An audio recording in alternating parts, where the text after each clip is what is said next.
Hello and welcome back to Up the Villa. On today's episode, we are going to do an experiment. We are going to use the data and merge it with tactical elements to come up with the game plan of what we are going to see from both sides. How are we going to do that?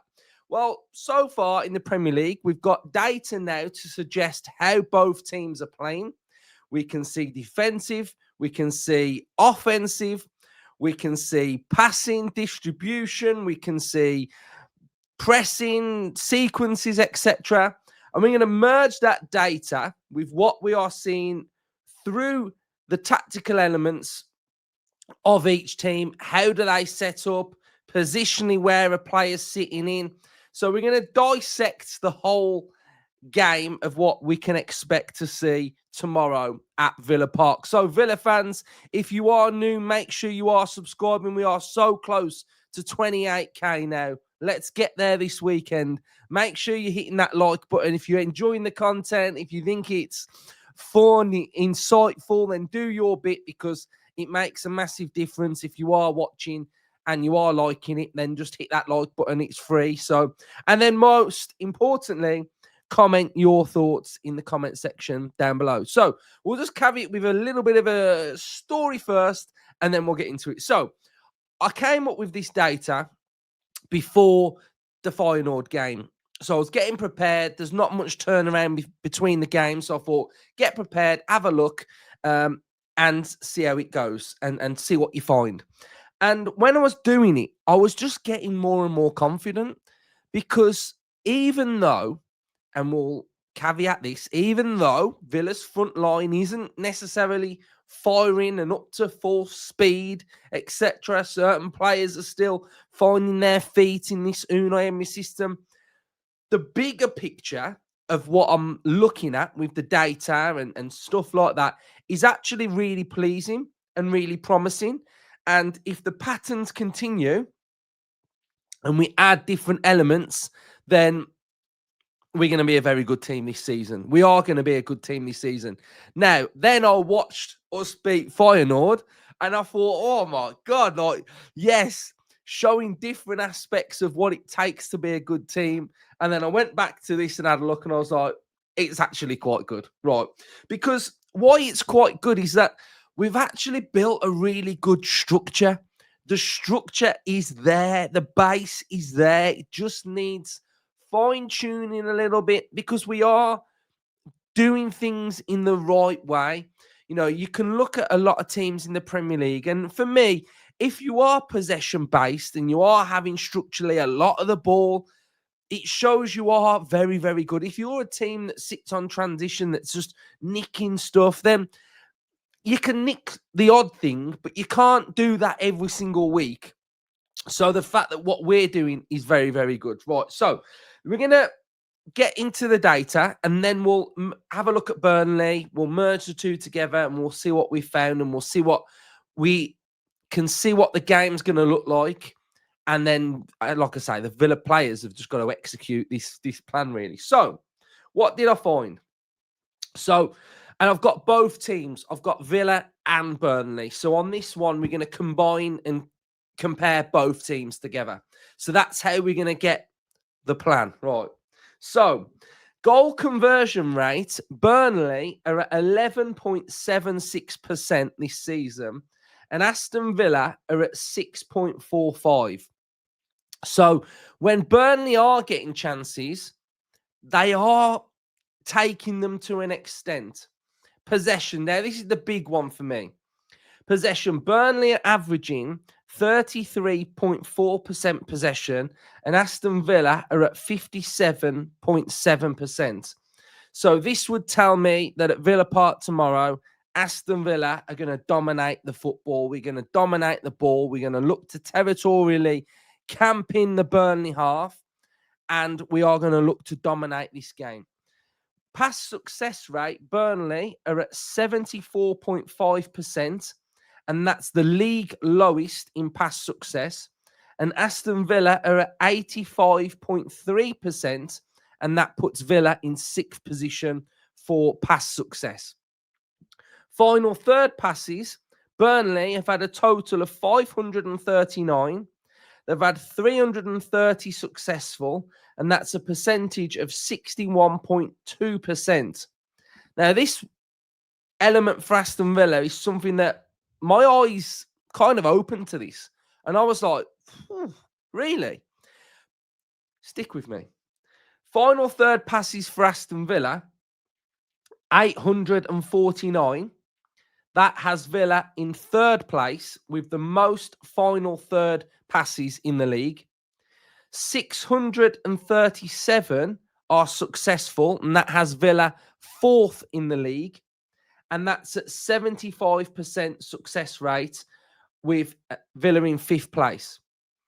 So that actually really pleased me that we are at the top end of teams that are passing into the final third, being successful. So we can merge that all together and we can kind of see that Villa are going to have majority of the ball. We are going to have final third passes. We are going to be successful. So that leads you to believe that Aston Villa's front line is going to have to be on it. We're going to have to be clinical in front of goal. We are going to have to move the ball quickly. We're going to have to get into the same positions and shape that we have done. But we are going to have to maybe shoot from distance, etc. Now, if we have a look at the Burnley team then, what are Burnley going to do? So Burnley are going to set up in a 5 at the back with 2 central midfielders, 2 inverted wingers, and a striker. That is their system. I'll dissect that in a second. But what I do want to show you is I want to show you their system against Manchester City, because it is really important that we have a look at this and we look at the similarities between how Man City play and how Aston Villa play. Now, this was the Burnley average positions against Manchester City. We can see left-sided wing-back, 3 centre-halves, Kyle Walker as the right-sided wing-back, 2 central midfielders, your 2 inverted wingers in the number 10, and your striker. Why is this important now? Why am I comparing Aston Villa to Manchester City? And I'm comparing them for the pass direction and the similarities between how the top teams are passing the ball and how Aston Villa are passing the ball. Where are Villa fitting in? So, pass direction, this is forward. Burnley are at 37.7% for passing the ball forward, and Aston Villa sit on 30% for passing the ball forward. Now, when we're looking at the league now, at who passes the ball forward the most, Chelsea are bottom, City are in 19th place, Villa are in 18th place, Spurs 36.4, and then it's Arsenal in 30.5. So all of the better teams in the league are at the bottom of the league for passing the ball forward. And this is similar build up to what Man City play and how Villa play, and the similarities between what Man City did against Burnley compared to what Aston Villa will be doing. Very, very similar. Sideways, keeping possession, keeping the ball moving. Through balls, Burnley have played 5, and that's second bottom. Villa have played 17, and that has us in second place. Passes to the left and right, Aston Villa sit second for both. We are left at 28%, right at 28.5. So Villa, very good at keeping hold of the ball, very good in possession. High turnovers, this is where it gets interesting now. Burnley are at 24, and they are second bottom for high turnovers. Why is this important? Well, Aston Villa, possession-based football team. Burnley will not be pressing Villa really high and winning the ball back high up the pitch. The data suggests they are the worst team at doing that in the league. So again, bypass them, move it around them. So we know that we can be quite comfortable with the ball in and around the back because Burnley aren't really going to be engaging too much. Villa sit at sixth, with 58 high turnovers. So Villa in 6th place for that. And then here's where it gets a little bit more interesting. Defending. So this is shots on our goal. So shots on the Burnley goal, there have been 116, and they are the worst team in the league for having shots on their goal. Aston Villa have had 76, and that's the fifth highest, worst. We are fifth for that, which is not great. On target, Burnley have had 33 shots on their goal, and that's the worst. And Aston Villa have had 19, and that puts us in 15. So again, Burnley are conceding the most shots on their goal. They're conceding the most shots on target on their goal. Villa are in 5th place for shots, but 15th for shots on target. So that's interesting as well. We are making teams shoot from distance.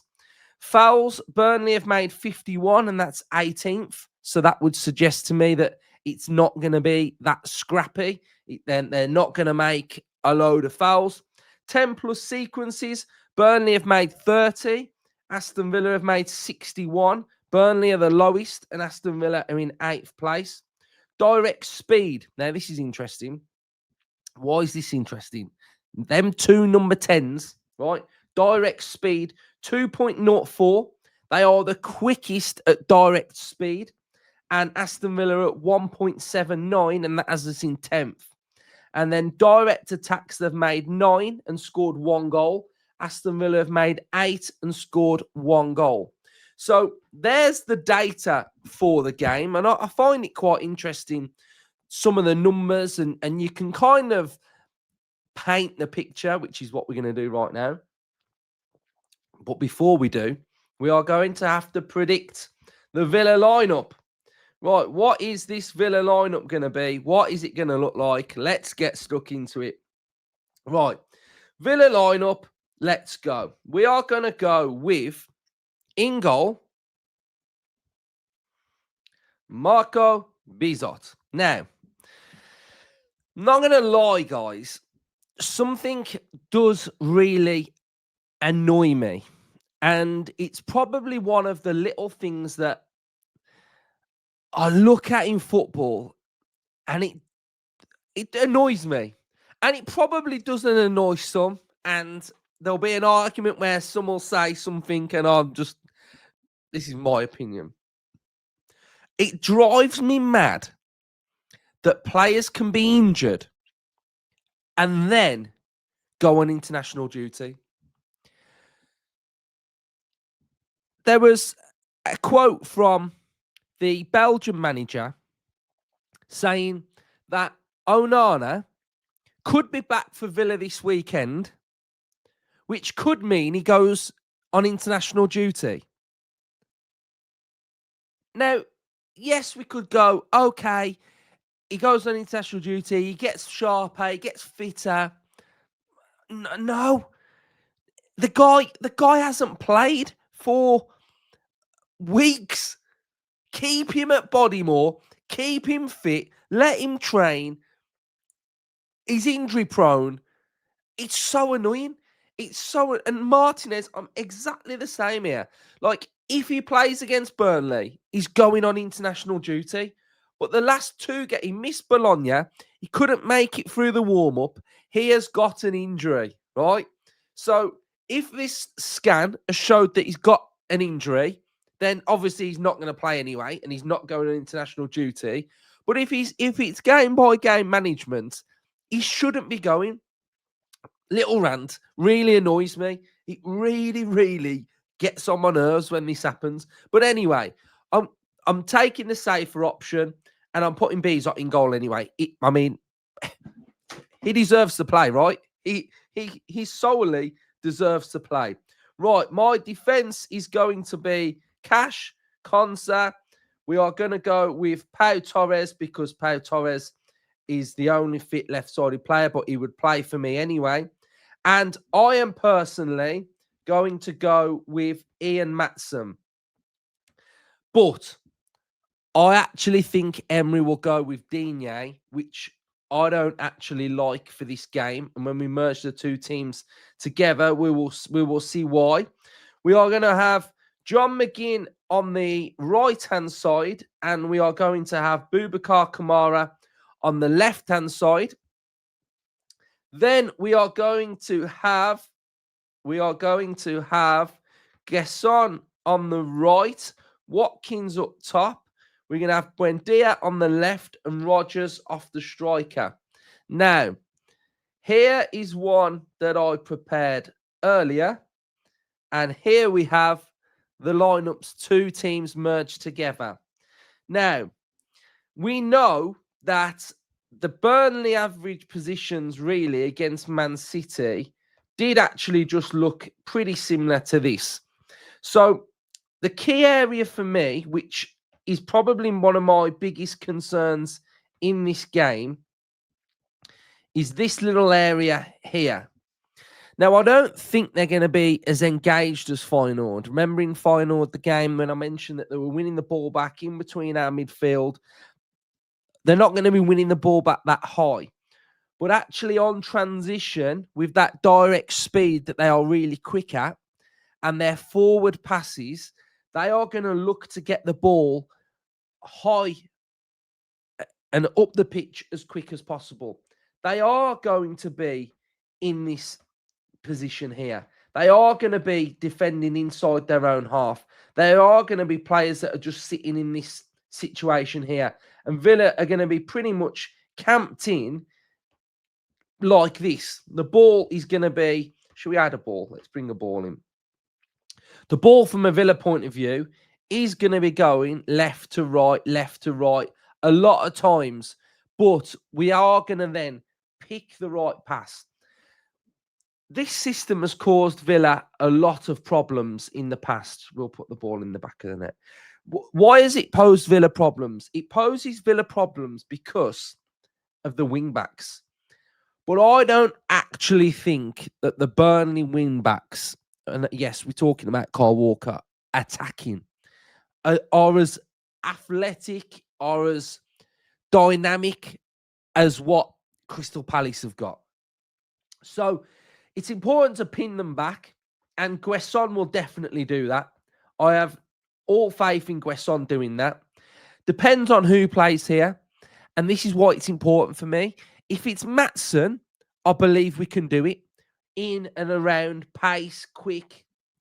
Digne, I think it'll be easier for Kyle Walker to have an easier game. So for me, I'll go Maatsen. Now, the important players for Villa in this game are Emi Buendia and Morgan Rodgers, because they are going to be the ones that are going to try and look for the ball that's going to be in between these players through here. I actually like the fact that these two players come inside and the striker, because I actually believe that you're able to bypass these three players. If you bypass these three players, you've got two central midfielders. If you can get in and around these two central midfielders, win that battle in there as a two. And this Luis guy has actually been really good. I'm really impressed with him. But we've got a better midfield at Kamara and McGinn. That's the better midfield too. So it's important that these two players and Guesson can find space in and around this midfield. Can Watkins drag one of these players over here, which creates more space? We know Watkins is really good at being able to do that. But it's just so important that Villa structurally get set and we don't give away any free gifts, because we know that if we lose the ball in a central area, it's going here and Anthony is going to be driving 1v1 up against Matty Cash, etc. So we've just got to make sure that we stop the threat. Where is the threat coming from? The threat is coming from this front three. So it's so important that we bypass that completely and we are attacking the midfield two and the five at the back from Burnley. So for me, that's how generally I see the game going. I see the game going that Villa are going to have all the ball. We've got to utilise the ball. We've got to take our chances, because at the end of the day, we are going to get chances. We are going to have opportunities. We're going to have big chances in this game, and we've just got to take them. So we've just got to make sure we are absolutely switched on And tactically, the mindset is there to, out of possession, make sure we've got our shape. I probably would have the high line. I think they would want us to have the high line, but if we have the high line, then it means that there's opportunities for them to be offside.